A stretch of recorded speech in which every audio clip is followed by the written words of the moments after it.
Hi everyone, welcome to They Had Fun. I'm Rachel and I am back with another amazing story about New York City.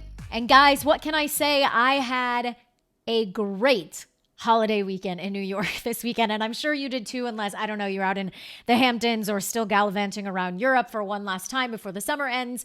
But I was here in the city and I had an absolute blast. I did so much stuff and I was sitting around thinking about the intro for this week and I was like, why don't I just talk about everything I did this weekend? Because it was a lot. So it gives you guys a little taste, a little look in to all of the shit I do in New York City. I'm always telling you I'm going out, I'm doing the legwork, and I mean it. So why don't I tell you about all of that? Then we're getting into our Rachel's Recs. Okay, so here we go. Okay, first up, long weekend. Thursday night started with me going to the US Open. You know I'm a fan. We have talked about this. Well, I practice what I preach, and I went and I rode my city bike all the way to the furthest dock, got off one stop before the stadium, and then I went and got some delicious Mexican food. I got some enchiladas. Might have perhaps poured a little rosé into a water bottle and gone into the stadium with that. But you know, that's neither here nor there. Had a great time there. Let's see. Friday, I went into the city and I did an interview with the Hot Dog King of New York in front of the Met. Of course, that was wonderful. Went downtown to go see an art show, got back on the train and went to Bushwick, got a Negroni at Ops. Then we grabbed some slices to go from Williamsburg Pizza and came home with those. Saturday morning, got my ass all the way to Midtown and then I did my volunteering. I've volunteered with the same place for years. Try to do that once a month. That was great. Came back home, took a little nap, made some lunch, jumped on some city bikes to go to Strong Rope Brewery for a friend's birthday. Hung out there, then went to Sunny's for a drink or two, and then it was time to come home. Okay, then on Sunday, hung out in the neighborhood for a little while, then had to go to a party at the Virgin Hotel. I dragged some friends along with me to that. After that, everyone was still down to do some things, so we walked over to Paul and Jimmy's, one of my favorite Italian restaurants in the city, sat at the bar, met a cast of characters like you always do in New York, got along so swimmingly with them that we went to another bar after that, had a drink there with them. And then, of course, we're not done yet. It was Monday. It's a holiday weekend. There was more to come. So on Monday, even though I was a little tiny bit hungover, I jumped on my own bike. I went up to Greenpoint. I met a friend up at the Springs. That was nice. Just hung out in the backyard for a while. Went down to the Esters, a little bit further south in Greenpoint, met up with some friends and their kids, then went all the way back to Ridgewood to meet up with another set of friends and their newborn baby at Aunt Ginny's, had a beer outside. It was lovely. And after that, it was time to call it a day. So that is a quick synopsis of everything I went through, and it's all just to say there is so much good shit to do in New York City, and I thought it was really interesting. Like I was saying when we were talking about doing the Patreon, everyone's like number one vote was a newsletter of everything I do every week in New York, and I will say, like, I do a lot, so I get it, but I didn't know that people would be so interested, so here's just a little taste of that. The end on my long weekend. Let's get into the Rachel's Recs, and I'm going to try and do it a different way this week because I thought this would be interesting. Last Friday when I asked the question on our Instagram, everyone was asking for bar recommendations, whether that was for a place that's friendly with dogs or a place that has cheap drinks but nice guy.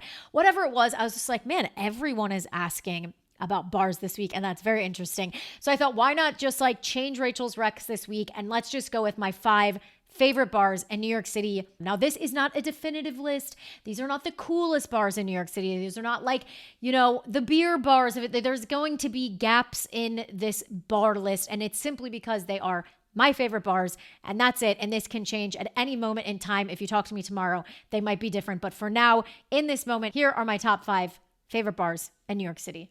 In no particular order. Number 1, Tuff It. This has been my go-to bar for years. I mean, every time I'm texting with my girlfriends, where should we go? Tuff It, Tuff It. We always wind up in Tuff It. I've had friends' birthday parties there. We've had friends' baby showers there.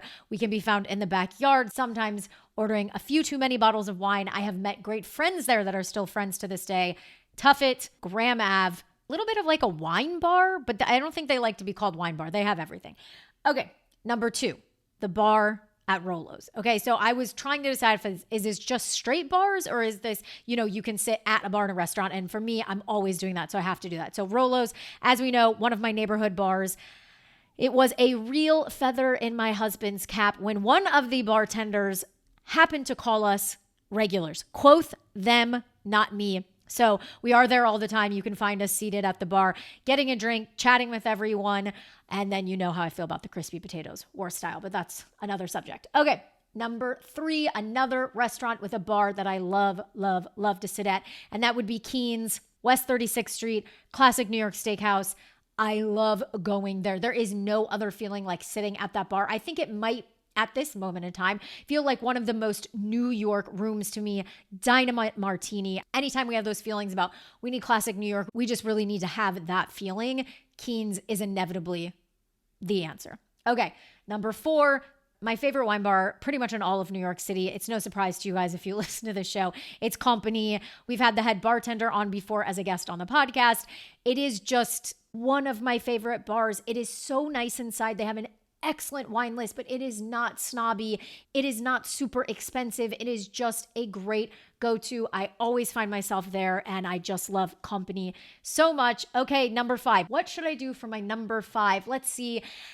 I think right now, as we know, the fall weather is coming in, blah, blah, blah. But with that always comes this same time of year. I want to go to the Ear Inn. I've talked about this before. It is a great bar. They make wonderful drinks. They have good food. It has been there forever. It is over by the water. So it feels like, it's a little bit of a journey to get there sometimes. And I don't know, right now I'm loving Ear Inn. We went there for part of my birthday. Just a great time. So right now, those are my 5. Again, these can change anytime I decide because they're my favorites.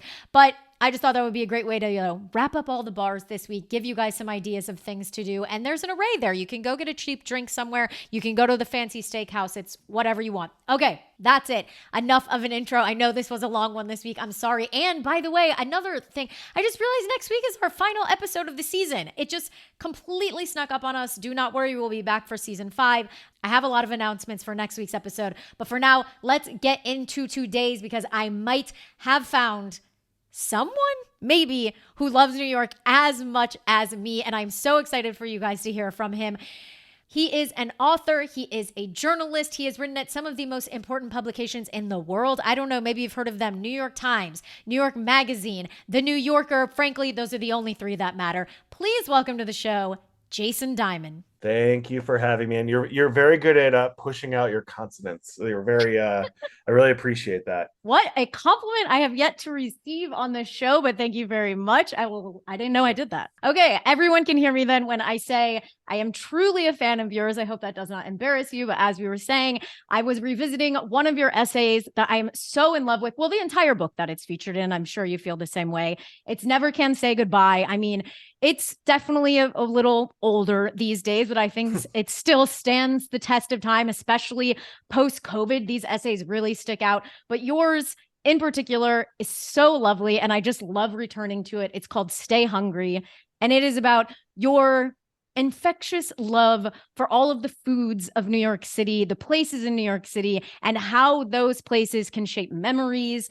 And I think as New Yorkers, we all understand that so well. We have the place that we love or that we return to, or the place that has closed on us. That's another thing that you talk about, losing Dumont and that being one of the places that made you feel like you had sort of grown up. So I love that essay. We'll just intro with that. And if you have anything else to add as to all of the places you love in New York for the food and the spaces they provide for you. No, I mean, it's funny because I write so much about food now. And my joke when people ask me oh, why do you write so much about food? I go, it's because I used to work at this men's magazine and I was the token chubby guy.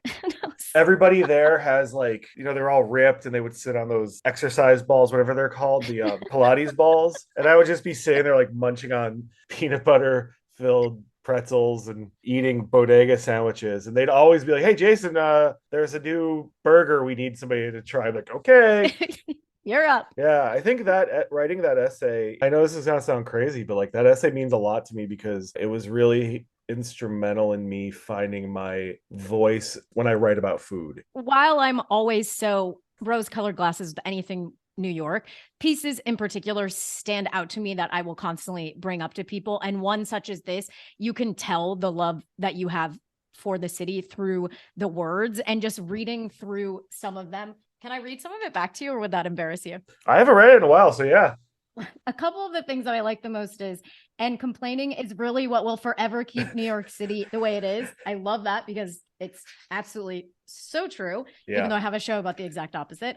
But for all the vetching I do about what was, it's what is and what will be that keeps me loving my life in New York. And that to me is so fucking brilliant because I feel the same way as someone who can hear all these stories from the past and, always be so enamored with like the history and the everything.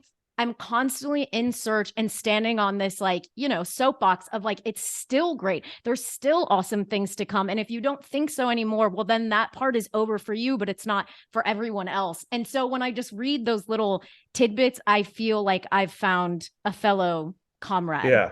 in this. Yeah. I grew up hearing about the magic of old New York. And it's funny because like that old New York was like the New York that when my dad's family came over to America, it's like the 1950s when it's like the Dodgers were still here for a few more years and the Yankees were the Yankees and you had doo-wop and you had Latin jazz and you had you had all this stuff, all the Italian guys hanging out, the Jewish guys and the Puerto Rican guys and all these different, everyone's hanging out together, the magic of New York. Yeah. I love that. It was never like, it was like that, but it wasn't like that. It wasn't like everybody's just getting along, singing songs around a fire. But like, I really did kind of grow up appreciating this sort of culture, bagels and knishes and pizza. And there's all these things that are part of it. Like, taking the subway is part of it and complaining is part of it. When I ended up moving here as an adult, I learned right away you have every generation be like, oh, it was better in the 80s, was better in the 70s, was yes, so I moved here as an adult in the early aughts and people are like, oh, it was better 10, 20, 30 years ago. And I'm like, sure, okay. Now I'm sort of just like, I really want to be like, it was better in 2002, but I'm not going to do that. It's always good.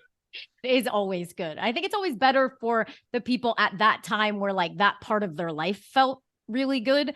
But it doesn't mean that intrinsically this time isn't good, because I agree with you. I think it always will be good. Hearing the love that you have, knowing the essays that you've written, knowing in all the publications you've been in, I think we can start to get into some of the normal questions of the show, because I can just tell we're going to be able to go for a while and you're going to have some good stuff. So why don't we just get into the first question, which is always, when did you move to New York? So I lived here as a little kid. I wasn't born here. I was born in Chicago. And then my dad, his family moved here a couple of years after the war, Second World War. They're, Jewish Holocaust survivors. So they had their roots here. And when my parents got divorced, I was in New York a lot. And it just kind of got in my blood where I was like, oh, this is everything I want. Like, I can't ever, this is the greatest place. It is. It really is. This is like the 80s. It was like supposedly scary and dangerous. But I was like, no, this is kind of cool. And everybody's funny here, and everybody has their own look, everything, there's all these different sounds and smells. And then I went back to Chicago and I love Chicago, but I was like, oh, it's a little slower here. Yeah. I don't know, man. And then I just spent the next 10 years of my life being like, when do I move back to New York? Forever. When I was 23, I moved here. So 20 years as an adult. 20. Okay. So what year was that? 2003. So yeah, you've been here for 20 years. I mean, it's a very long time. And I think it's interesting. We haven't really had a tale like that yet on the show, where it's like, well, I've kind of spent it's like the reverse. It's like some kid with like a suit and a like briefcase who's like, I spent a lot of time in New York, like doing my things. And then I like had to go back to Chicago. Yeah. I love this idea of you coming back in 2003 and being like, there really was no other way. And then when you came in 2003, did you kind of already have like a system set in place because you'd been so much, or did you have the like usual shitty first apartment like the rest of us? I definitely had the shitty first apartment. I just knew my way around a little bit, which was good. And I had friends, literally one of my dearest friends in high school, his older brother, he lived here, and like, he would let us like crash on his couch. And then another friend's sister let us crash on her floor on the Lower East Side. And, so I'd always be making trips here. And my first like solo trip here was with my friend when we were 16. And it's funny because the movie Kids had just come out. Oh, wow. And I was a skater and I was like, I really want to hang out with those kids. Like, they seem so cool. And my friend and I were staying at his aunt and uncle's place on Long Island. And we got super lost trying to take the trains from Great Neck back into the city, and ended up like walking for miles. And finally we get to Union Square, and like this was like 1996, so like it's still kind of grungy a little bit. There's all these kids. I think a couple of them were actually in Kids, but I just looked at them, and my friend and I look at each other, I'll never forget, and we just kind of like did this thing where like put our heads down, just kind of shuffled around. We're like, okay, we need to go. These kids are way cooler than us. And we like just left. Like we're like, nah, we're good. And then Back to Great Neck. no, we kind of walked around with our heads down. And then I remember being like, hey, I want to find the Chelsea Hotel. And so we found it, and there was this little restaurant next to it. And I walked in there. I'm like, hey, you got your fake ID? We had literally just gotten fake IDs like 2 weeks earlier, and I'd never used it. I'm like, let's try it out. Let's see what happens. And so we went to this place, and I bought my first beer. I gave the bartender like, I don't know, $2, like almost all quarters, I think. And I was like, thank you. And it was El Coyote, which reopened recently, which is a miracle. Yeah. I went there for the first time recently, and I was like, I told the bartender, and I was like, the old guy sitting at the bar, I'm like, had my first beer here. And it was like, it was really sad, but yeah, it just doesn't, there's nothing else that I can't handle anything That's so else. fun. I feel like there's a lot of kids who don't get to have memories like that at all. And I do remember I also went to the El Yeah. Quixote before it like closed and then changed. Yeah. And it was such an interesting space. The second question, I mean, we've touched on it a little bit, but I want to see what you have to say specifically about this. The second question is always, why did you move to New York? And obviously through your talking, it sounds like there really was nowhere else. Yeah. Why was the ultimate reason that you came here or back? I had dropped out of college and I was just sort of bumming around. I ended up moving from Chicago. I made a segue down to Florida. I just wanted to be a writer and I didn't know how to go about doing it. And I felt like college was sort of a waste of time and I wasn't very good at it. You know, I ended up living in Florida for about a year, saved enough money, and the only friends I really like connected with down there all ended up moving to New York. So I'm like, oh, I'm gonna just do what they did, and I found a place and moved in, and that was it. And it was just like, well, that's it. I'm never looking back. And yeah, It's very funny to hear you put it in this like casual era because I think New Yorkers have a tendency to do things like that. But I think we really need to sit in the fact you dropped out of school. You didn't know what your place was. You didn't think you were good at it. You just wanted to be a writer. And now you're doing it. You are that. Like you're so successful. I don't know. Sometimes we can all be so hard on ourselves and be like, everything I'm doing is shit. But like hearing these stories back of like this kid who didn't really know his way, and now you're kind of passively saying, well, like, all right, I know someone who lives there, so I'll do it. It takes so much more than that, and it takes so much gumption, and it takes so much strength. You're doing it. Like you're an extremely successful writer in New York City, and I just hope that you're so proud of yourself. oh, I mean, listen, it's like it's still hard for me to like be like, how did this happen? I mean, like everything. I don't know. It's like New York has given me everything. You know, it's like people are like, oh, it's so, but the city is my wife. I met in New York. You know, it's like that's everything to me. It's like my wife and I met in New York. We got married in New York. We've lived our whole lives in New York. My whole life is in New York, and I love this city with all my heart. I complain about it like it's a family member. I mean, I think we have found a perfect. I mean, all the guests we have are perfect, but you know, you are a perfect guest for the show. Just hearing the genuine sentiment and a bit of emotionality behind all of it. I'm sure you and I could go on 4 hours about all these things, and maybe we will in the future. But for now, let us get to the most important question of the show, and that is always, Jason, what is the most fun you've ever had in New York City? Okay. I ran into this guy I know named Isaac, who I kind of knew a little bit. Not too friendly. And I was downtown, kind of close to Tompkins Square. This is when I was like 25, 26. And this guy Isaac is like this like Russian Jewish guy, friend of a friend. He's very big, very like huggy and very, oh, how are you doing? Good to see you. I'm like, hey, what's going on, man? And you know, I'm eating something outside, and he's like, let's go to the Russian Turkish bathhouse. I'm like, okay, yeah, that sounds good. I don't have any money. I'll pay for you. I'm like, okay. This is just like middle of the day. Like, Yeah. It's very weird, just very random. Anyway, so we're sitting, this guy and I, this like Russian guy and I are sitting in the Russian Turkish bathhouse. We're just talking, and I'm like, oh, what are you doing after this? He's like, oh, I'm going to my nephew's bar mitzvah, blah, blah, blah, blah, blah. I'm like, oh, that sounds fun. He's like, you want to go? And I was like, to a bar mitzvah? He's like, oh no, this is just the party, the party for the bar mitzvah. I'm like, okay, yeah, sure. That sounds great. And he's like, good. We have to walk 2 blocks and there's a limo. My cousin has a limo service. And I was like, oh, okay. I was like in a t-shirt, And I was like, oh, okay, yeah, sure, let's go to your cousin's limo. And so we walk a few blocks, and it's like literally like an old 1980s limo. This is like 2004. So it's like an Okay. old 1980s limo. Not even like, it wasn't being like funny. It was like, that's just what he had. And he had a limo service, and he drives us down to Brighton Beach. And I show up to this like one of the most insane parties I've ever seen in my life, in this house kind of off of Manhattan Beach, where they had like a guy breathing fire in the back. They turned basically this Oh house my God. near Sheepshead Bay in Brighton Beach, one of those big, beautiful houses. It was like they had the biggest spread of food I've ever, and I've seen some big spreads, biggest spread of food I've ever seen. They had circus performers in the back in this little yard. What? It was nuts. They had a guy literally just walking around with a tray of vodka shots, Yes. like just giving them. And I was like, okay. And it wasn't like gross and decadent in the way that like you hear about like bar mitzvahs on like Long Island, like, oh, they rented a yacht, they had Drake and they had Rihanna, and they had, this was more just like DIY decadence, I guess. It was just like the performers weren't really that good. They weren't really, nobody was having a good time until like the vodka really started flowing. And then all of a sudden, like everybody's a brother, everybody's hugging, everybody's, Are you still like you're in like your t-shirt from the park? Are other people yeah, dressed I'm up or is, still, is your outfit okay? yeah, oh yeah, people are totally dressed up, but they thought it was great.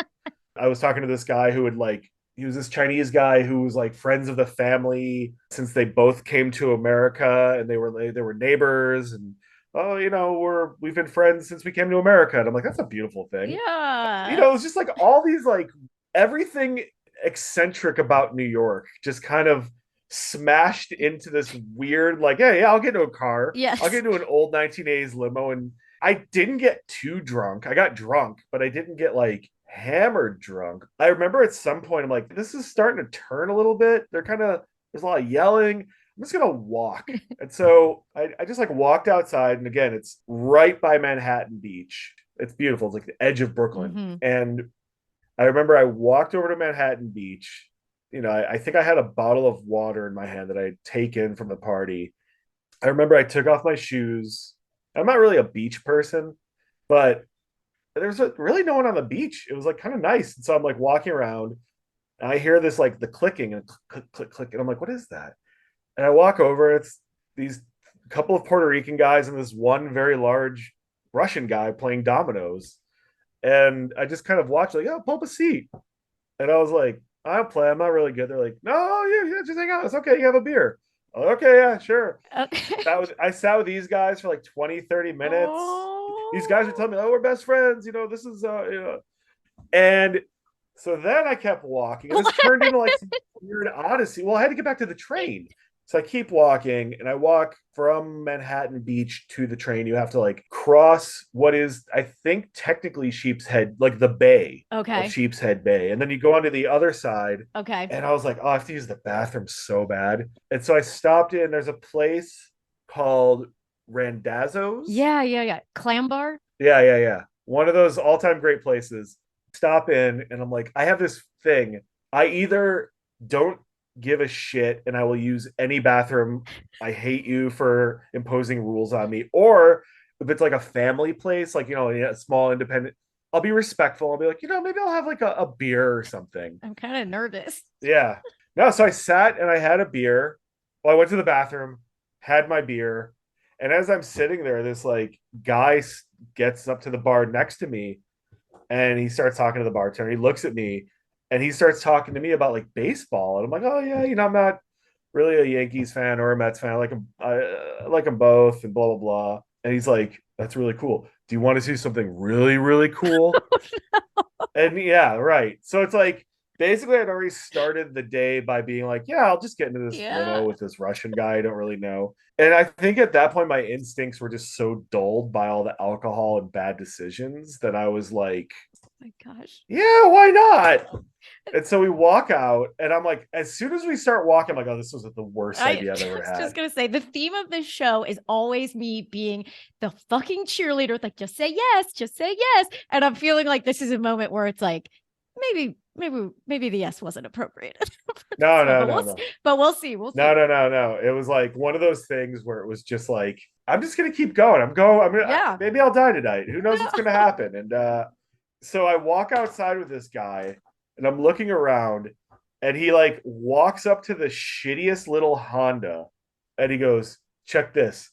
And he turns the car on, presses a button, and all of a sudden, New York State of Mind by Nas just starts blasting. Oh my God. He's like, I got that new stereo system today. It's all mine. And I was like, huh. And you got New York State of Mind by Nas playing, huh? And he's like, it's the only song I want to play in this car. And I was like, really? He's like, well, no, I'll play other songs, but this song, like, I've been playing it all day because it's very representative. Like he just had this funny story about like why when he presses this button on his stereo system, that by the way, at the time he had a CD in there. It wasn't like a new Bluetooth, this or that. It was like 2005. And I'm like, so you're just showing people your new stereo system and opening with New York State of Mind by Nas. That's incredible. And he looked at me, and I didn't even catch this guy's name at this point. It was just some guy I just had met like 5 minutes ago, and he goes, "Only in New York, baby." Oh. And I'm like, okay, cool. I'm like, all right. It's like the New York, it's like the fairy godmother, or like yeah. You found it. I'm like, okay, have a good night, buddy. He was just like, you too, bro. I think I already paid probably, but I definitely used the bathroom one more time. Walked to the train, got on the train. Nobody was on the train. It was beautiful. And as I'm sitting on the train, like it's like by this time it's like 9 or 10. There was this guy who used to sing, and it's just me and this guy on the train. And I'm like, oh, it's the singer guy. And I look at him and I'm like, hey, are you gonna sing anything? He's like, do you want me to? I'm like, I look in my pocket. I'm like, I got like $2. And I'm not gonna I felt bad. Like, I'm not trying to like pay you to. He's like, no, 6. And so he starts singing In the Still of the Night, that old 1950. Yeah. I'm like, this is beautiful, thank you. And I think he was really weirded out that I like requested a song. Because I think he was just so used to like people not wanting to be bothered. We got to like, I don't know, like Cortalia Road. I'm like, okay, bye, I'm getting off the train here. And I just got off the train so I didn't feel like a creep and just kind of let him go. And I'm like, having a good night. Thank you for singing that song. Aww. Yeah, I took the next train home. It was just like every little weird, eccentric thing that could happen in New York happened in like one day. And I feel like if you open yourself to the city, that's actually feasible. Yeah. I mean, it's exactly what I say all the time. Well, it turned out so I can stick with my thing of just say yes, because you did keep saying yes and all these great things happen. And honestly, one of the most interesting things to me is that you were essentially by yourself the entire time. You kept meeting people and characters and New Yorkers, but really it's almost this like Odysseus journey of like you by yourself running into people. And I mean, I can relay the whole thing, but you've got the Russian baths, you've got getting in a limo, you got going to a party, you've got going to the bar, you've got meeting this guy. But I think it's like a truly beautiful end of you being on the subway with this singer and him singing In the Still of the Night. I mean, it's like a fucking movie. It's beautiful. Yeah. I think it is a very fun story. I think it is very good. I think it's very memorable. And I think it is unbelievably New York City. Just say yes. Anything can happen. I will say, like, one of my tried and true pieces of advice is if somebody asks you to go to Brighton Beach, you should probably say yes, because Brighton Beach knows how to party. General rule of thumb, if anyone asks you to go to Brighton Beach, just say yes. Fully support that. 2 thumbs up. Love that story. I would love to have a night like that. Everyone tells me these stories. I'm like, I would love to go do that. Okay, now we have to ask the last and final question of the show. And that is, of course, what is your favorite thing about New York City?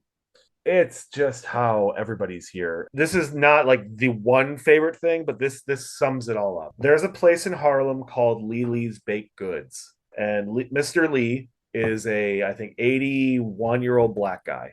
He's been making rugula for years. His rugula is so good that the governor proclaimed his birthday National Rugula Day.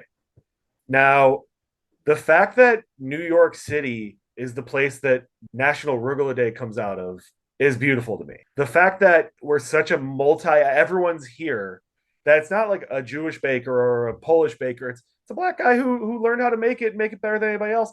It's like it's such an easy answer, but it's just like The fact that I can go to Queens and find like Bulgarian food, or I could go to like another part of Queens and find Trinidadian food. I go anywhere. I go to a red sauce place that nobody has heard of, but has been there for like 110 years. I know people like to say New York is not great. And sure, it is very dirty and there's all this stuff and that stuff and blah, blah, blah. Yes. But Yeah. if everywhere else is like New York, I think the world would be a little better because we're around everybody here. That's just New York. I totally 100% agree with you. We have the exact same outlook on this city. And I think it's an absolutely lovely answer. Everybody's here. There's all sorts of ways that we can talk about the people and the groups and the food and the everything. Obviously, we brought it back to food, but I think you're saying it so perfectly. Everybody's here. Yeah. Does that mean you have to deal with everyone? Yes. Does it mean everyone's going to be here and helping each other? Sometimes. Does it mean all of these things that come with it? Do we learn? Do we grow? Yes. Everybody's here. Thank you so much for being on the show. Thank you so much for telling that absolutely wild, multi-stopped, wonderful, fun New York City tale. Thank you. Thank you for letting me talk about New York. I appreciate it. Of course. Most of all, thanks, New York. They had fun. Me and New York. Those are my two favorite things to talk about.